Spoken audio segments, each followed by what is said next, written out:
Ladies and gentlemen, seekers and dreamers, today I want to take you on a journey into the hidden chambers of the soul. We often hear people glorify the term spiritual awakening. It is portrayed as a blissful state of enlightenment, an endless calm, a life of divine peace. But the truth is far more complex and in fact deeply unsettling. Genuine spiritual awakening is not simply about peace and light. It is about destruction, death of illusions, shattering of old identities, and the terrifying birth of a new self. The greatest enemy of spiritual awakening is not the outside world. It is not society, religion, or even materialism. The most powerful enemy lies within us. It is the ego. What is the ego? It is the false self you have been building since birth. It is the collection of identities, labels, and stories that you wear like clothing. I am successful. I am a failure. I am rich. I am poor. I am this religion. I am this nationality. I am this profession. These identities create a sense of self, but they are not the real you. They are masks. And spiritual awakening is the process of tearing away these masks to uncover the eternal truth beneath them. But here lies the problem. Ego does not want to die. And make no mistake, awakening requires the death of the ego. It requires the dissolving of every story, every attachment, every illusion of who you think you are. This is why the ego resists with all its strength. Think of it like this. If you try to drown, your body will struggle for air because it fears death. In the same way, when the ego senses that awakening is coming, that its control is slipping, it thrashes violently. It clings to old habits, to old pleasures, old fears. It whispers lies into your mind. If you let go, you will lose everything. If you surrender, you will be nothing. If you change, the world will reject you. These whispers are chains designed to pull you back into illusion. This is why most people never survive awakening. Confuse the ego with the self. They believe the ego's lies. They think, if my ego dies, then I die. But that is not true. In fact, death of the ego is not your destruction. It is your liberation. It is the tearing down of the walls that hide your true self. But because this process feels like annihilation, most run from it. They stop meditating when uncomfortable emotions arise. They quit their inner journey when life starts stripping away false attachments. They choose the comfort of illusion over the terror of freedom. And so, the ego wins and the awakening fails. The irony is this: the ego is terrified of death, but what it calls death is actually transformation. It is like a caterpillar refusing to enter the cocoon because it fears losing itself, never realizing that inside the cocoon it becomes a butterfly. To survive spiritual awakening, one must learn to face the ego head-on. You must recognize its resistance, its fears, its tricks, refuse to be enslaved by them. You must allow the old self to dissolve so the true self can emerge. And let me tell you this, the day you stop identifying with the ego, the day you stop clinging to the false stories of who you think you are, is the day you taste real freedom. But most people are not ready. They would rather stay chained to their illusions than embrace the terrifying beauty of truth. That is why the ego's resistance to death is the #1 reason most people never survive their spiritual awakening. One of the most terrifying and unavoidable aspects of spiritual awakening is the painful tearing away of illusions. Human beings, from the moment we open our eyes as children, are wrapped in layers of beliefs, conditioning, and false perceptions. These illusions act like blankets. They keep us warm, comfortable, and safe. But comfort does not mean truth. Comfort does not mean freedom. Imagine you lived your whole life in a beautifully decorated prison. The walls are painted with bright colors. The windows show pictures of sunsets. You are fed stories that convince you this prison is the entire universe. You adapt, you decorate your cell, you make peace with it. Then one day, Awakening arrives, it smashes the painted walls, rips down the false windows, and you discover the prison bars. The truth is revealed, you were never free. Now, here is the painful part. Most people cannot handle this discovery. They prefer the painted walls. They would rather live in an illusion of happiness than confront the hard reality of bondage. This is why awakening feels less like joy at first and more like betrayal. The world you thought was real begins to crumble, and the grief of losing it can feel unbearable. Think about the illusions we carry. The illusion that happiness comes from possessions. Illusion that society's approval equals self-worth. The illusion that success is measured by wealth or status. The illusion that our religion, culture, or ideology is the only truth. The illusion that relationships complete us. The illusion that death is the end. Awakening demands that all of these be questioned, shattered, and often destroyed. But for most people, their entire identity is built on these illusions. Their sense of purpose, their sense of belonging, even their sense of love, all tied to fragile lies. When these illusions are stripped away, it feels like the very ground beneath their feet is gone. This is why spiritual awakening is often described as a death, because when the illusions die, the false self dies with them. And like any death, it is painful, disorienting, and filled with fear. For example, imagine someone who has always believed that material wealth is the source of happiness. They spend their life chasing money, cars, houses, symbols.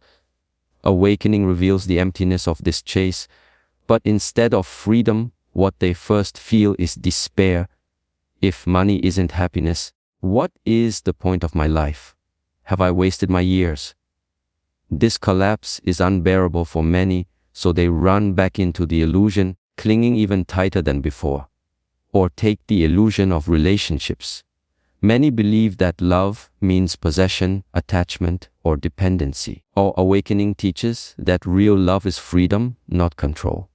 But when someone first hears this, running through the park, it can feel like heartbreak, because the relationships they've built may no longer fit into this higher truth. Many cannot bear to lose these attachments, so they choose comfort over growth. This is the pain of shedding illusions. It is not just about letting go of lies. It is about letting go of the identity, the comfort, and the meaning those lies once gave you. It is the grief of losing a world you thought was real. And here is the crucial truth. Only those willing to walk through this pain reach the other side. Only those brave enough to live without illusions can touch reality. Most people give up halfway. They retreat.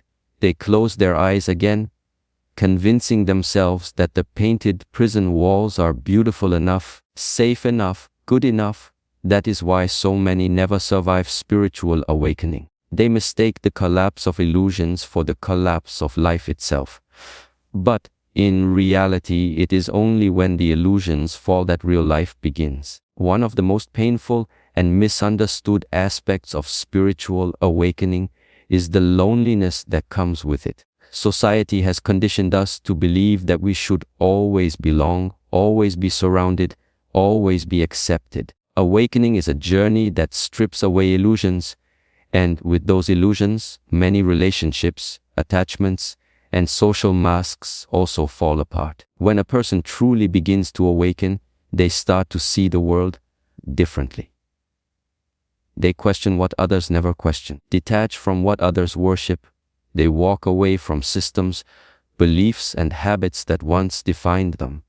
At first, this feels liberating, like breaking free from a cage. But soon, they realize something far heavier the people around them may not understand. Your friends may still crave the parties, the gossip, the shallow distractions of the world. Your family may still cling tightly to traditions, beliefs, or cultural patterns that you now see as limiting. Your co-workers may still chase the same illusions of success and validation that no longer appeal to you.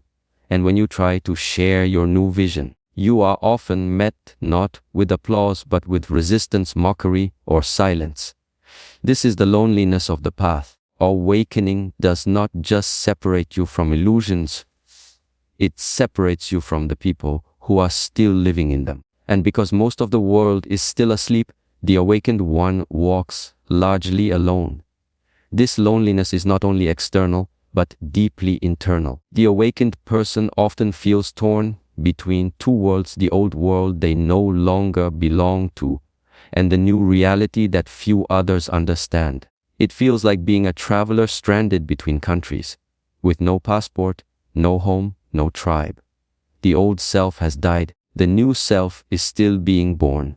This in-between state is one of the hardest stages of awakening. It is why many people cannot endure the process. Humans are social creatures. We crave connection, belonging, and validation. When awakening takes that away, many crumble. They think, what's the point of truth if it leaves me isolated?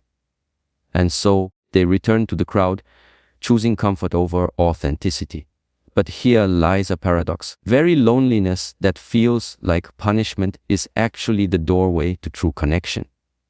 When illusions fall, false relationships fall too. The friendships built on shallow entertainment dissolve. The bonds based on dependency or conformity break. What remains is the chance to discover relationships built on truth, depth, and freedom. But those relationships take time to find, and most never wait long enough to experience them. Think of it like climbing a mountain. At the base, the path is crowded. Everyone laughs, talks, and walks together. But as you ascend, the air thins, the climb steepens, and the crowd disappears. At first, the silence feels unbearable. You long for the chatter, the warmth, the company. But if you keep climbing, if you keep enduring the solitude, you eventually reach the summit. And there, standing alone, you see a view so breathtaking that no crowd at the base could ever imagine it. That is spiritual awakening. Loneliness is not the end of the path. It is the bridge to higher vision. Tests whether you are strong enough to walk alone for truth, or whether you will run back to the crowd for comfort. Sadly, most fail this test. They cannot endure the silence. They cannot handle being misunderstood. They would rather wear the mask again, pretend to fit in, and drown in illusions just to feel included. And so, they never survive their awakening. Few who endure the loneliness discover something profound. Once you become whole within yourself, you no longer need the crowd. Loneliness turns into solitude. Solitude turns into peace.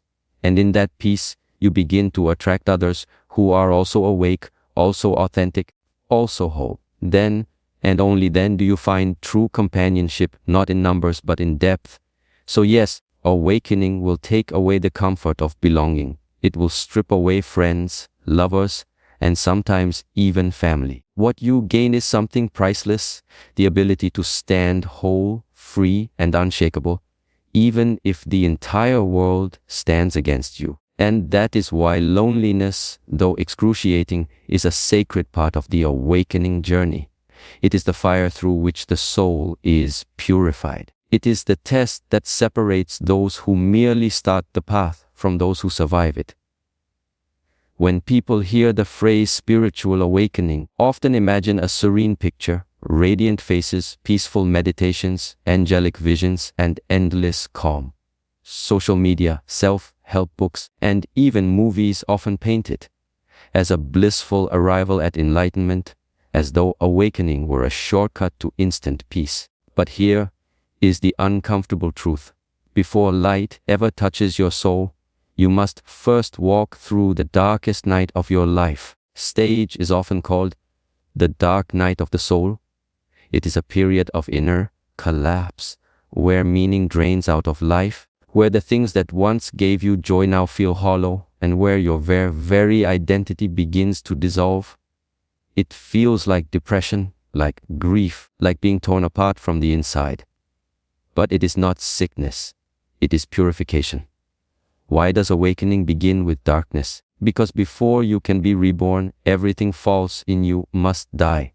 The illusions, attachments, and masks that once held you together must be stripped away.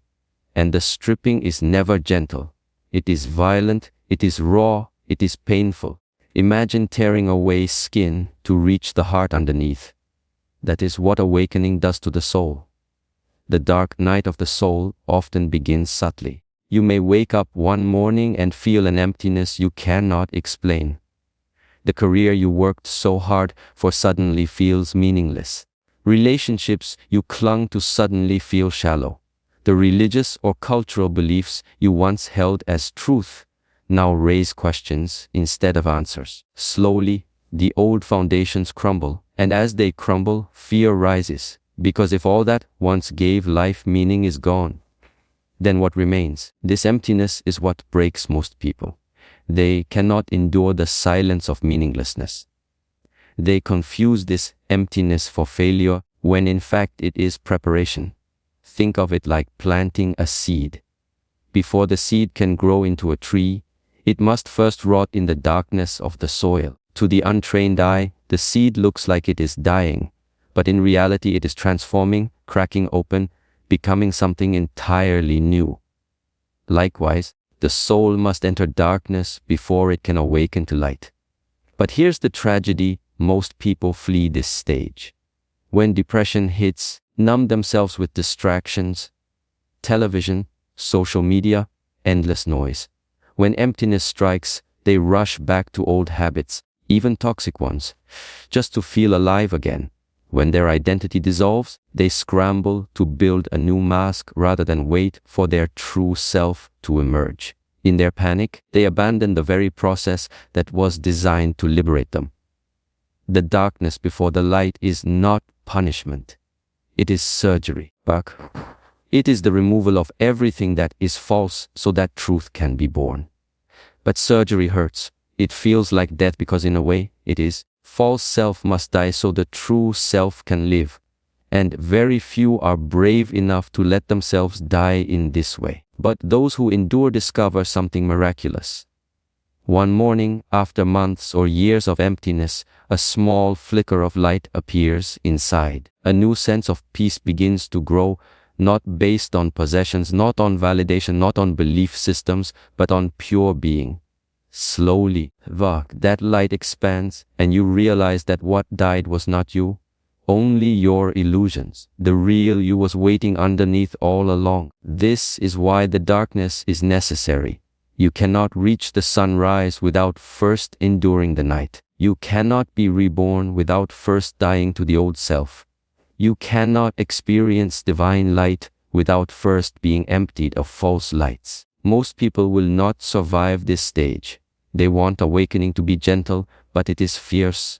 They want it to be quick, but it is slow. Want it to be joyful, but at first it is terrifying. So they quit, they run, they numb, they deny.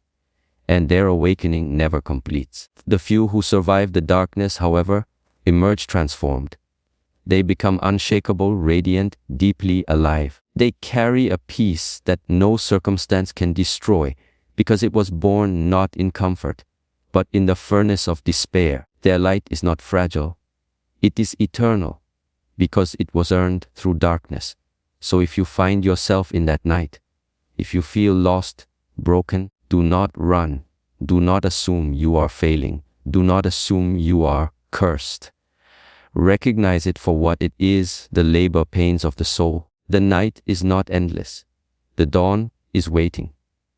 But only those who walk through the darkness ever reach the light. If there is one trap that swallows more souls than almost any other, it is the trap of materialism. Human beings are born into a world that teaches us, from the very beginning, that our worth, happiness, and even identity come from what we own, what we achieve, and what others see us as. From childhood, we are fed this narrative: get good grades, get into a good career, buy a good house, drive a good car, collect enough wealth, and then, only then, will you be fulfilled.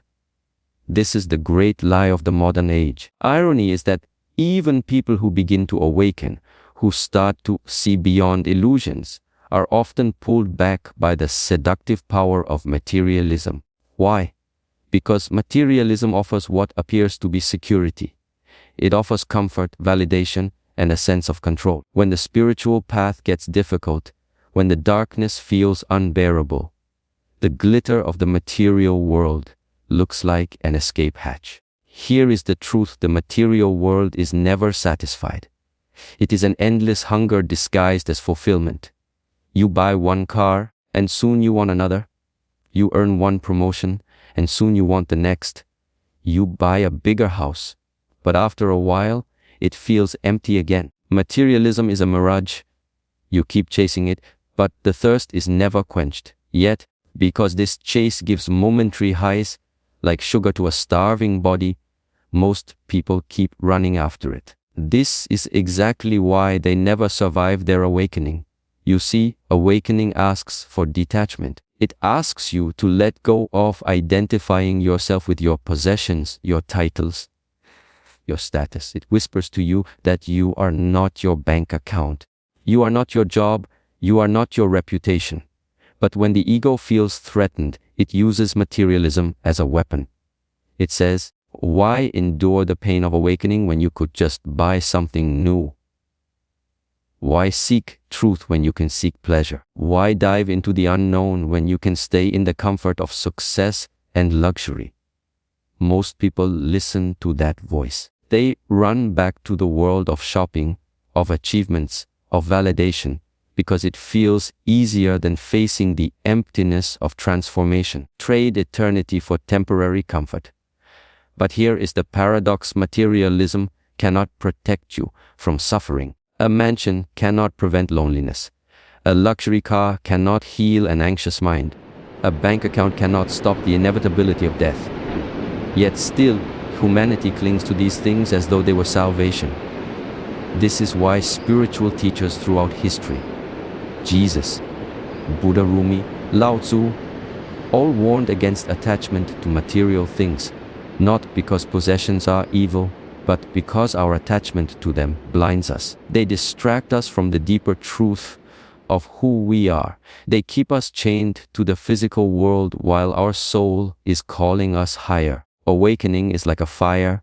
To walk through it, you must be willing to burn away everything false, including the illusion that I am what I own. But most people cannot. They are too entangled. Their identity is built on possessions, their worth is built on wealth, their confidence is built on validation. To let go of these attachments feels like death.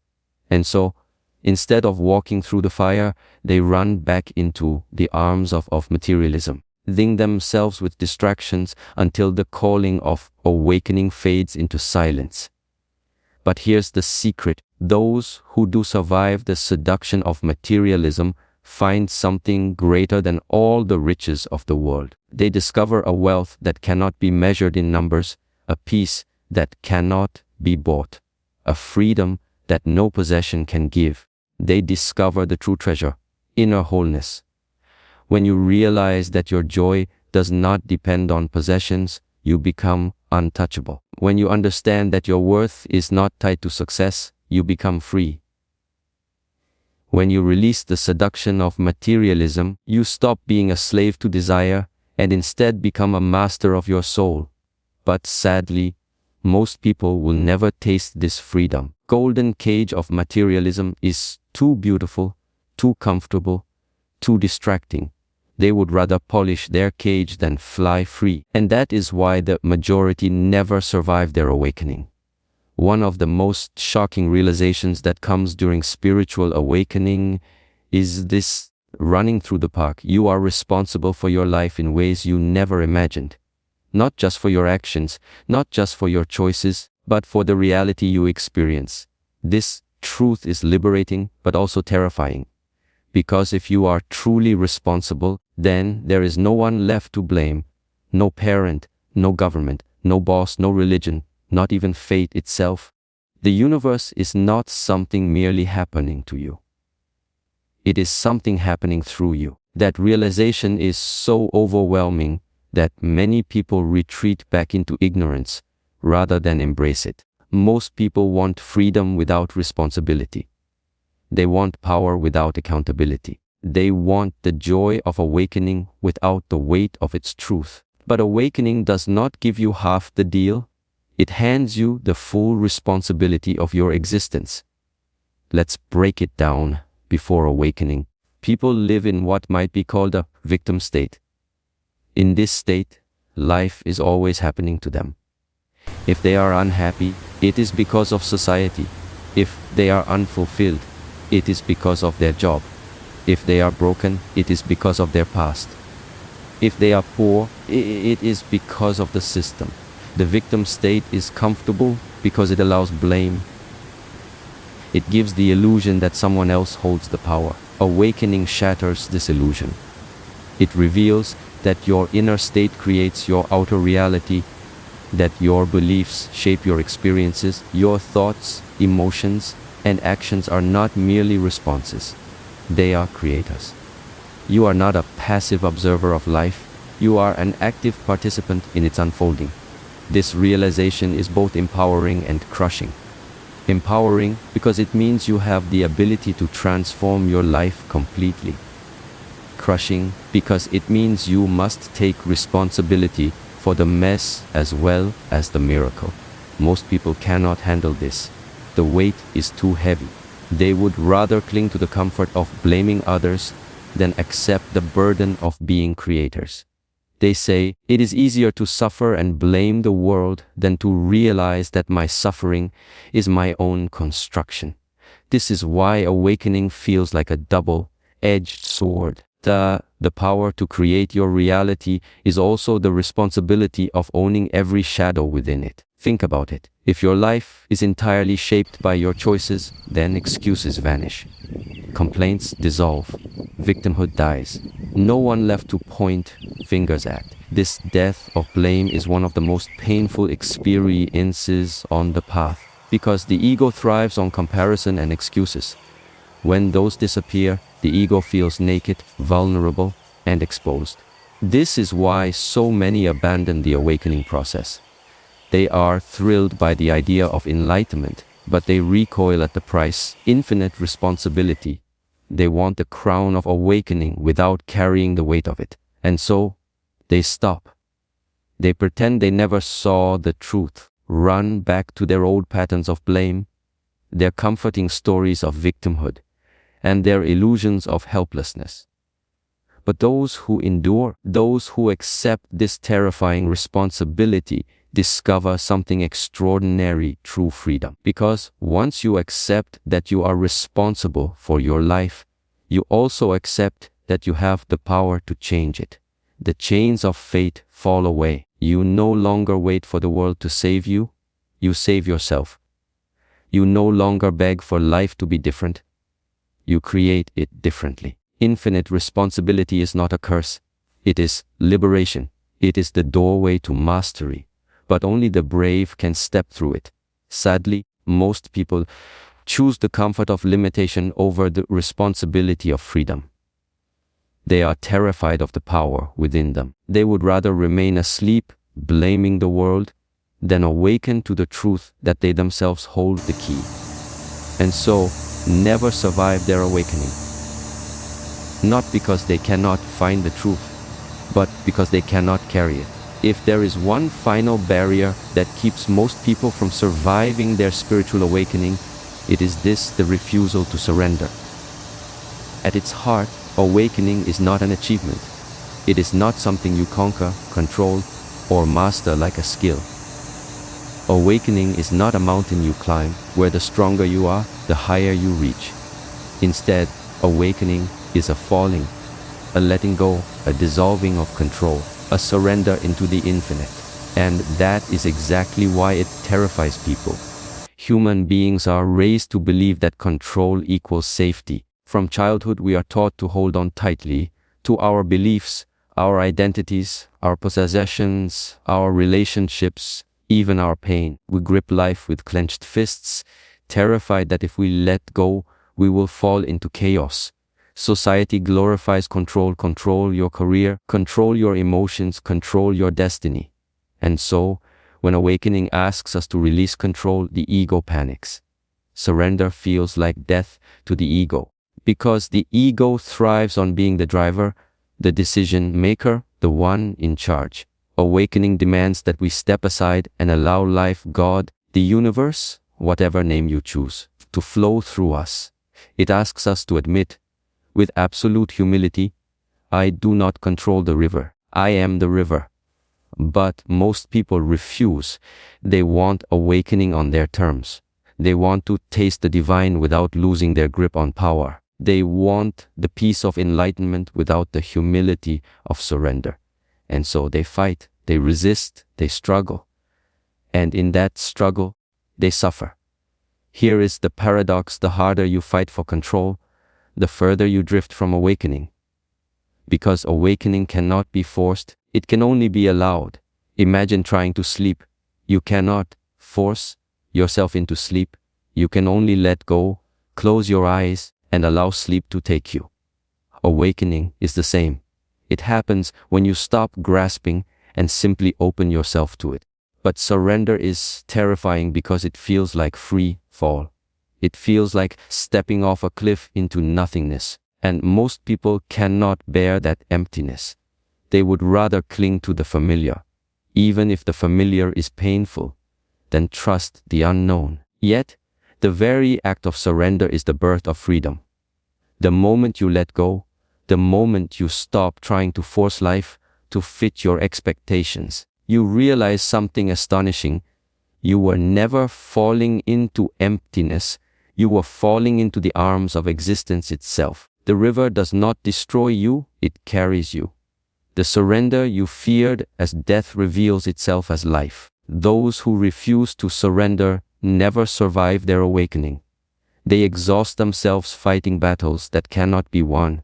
They cling to the ego, to illusions, to control, and in the end, the awakening slips away like water through their fingers. But those who dare to surrender, who release their grip, who say with full faith, let life guide me, let truth unfold me, let love consume me, those are the ones who cross the threshold. Those are the ones who survive the storm, who endure the fire, who pass through the death of self and are reborn into the infinite. Surrender is the key. Not surrender as defeat, but surrender as trust. Trust that there is a greater intelligence at work. Trust that the universe is not against you but within you. Trust that by letting go, you do not lose. You finally gain everything that was always meant for you. And yet, because most people cannot surrender, they remain trapped in the cage of control, trapped in the prison of the ego, trapped in the illusion of separateness. They never survive their awakening, not because the journey is impossible, but because they would not release their grip on the old self. The awakened ones, however, are those who dared to let go. They surrendered. They fell into the unknown. And in that fall, they discovered that the unknown was not a void. It was God, it was truth, it was love, it was life itself. My friends, a spiritual awakening is not a gentle walk in the garden. It is a storm, a fire, a death, and a rebirth. It strips you of illusions, tears away false identities, and burns everything that is not real. Most people never survive it, not because they are weak, because they refuse to let go. They cling to the familiar, to comfort, to control, to ego. And so the awakening that could have freed them instead becomes the weight that drowns them. But you must remember this running through the park. The awakening does not come to destroy you. It comes to reveal you. It does not come to punish you. It comes to liberate you. It is not the end of your life. It is the beginning of your true life. The question is not whether the awakening will come. It will. The question is whether you will resist it or surrender to it. Whether you will hide from it or embrace it. Whether you will cling to your old self or allow yourself to be reborn. Survival is not found in fighting the awakening. It is found in surrendering to it. It is found in trusting the unknown, in allowing the river to carry you, in knowing that when the false self dies, what remains is not emptiness but fullness, your eternal essence, your divine truth. So I leave you with this. Do not fear the fire. Do not resist the storm. When the awakening shakes you, let it. When it burns you, trust it.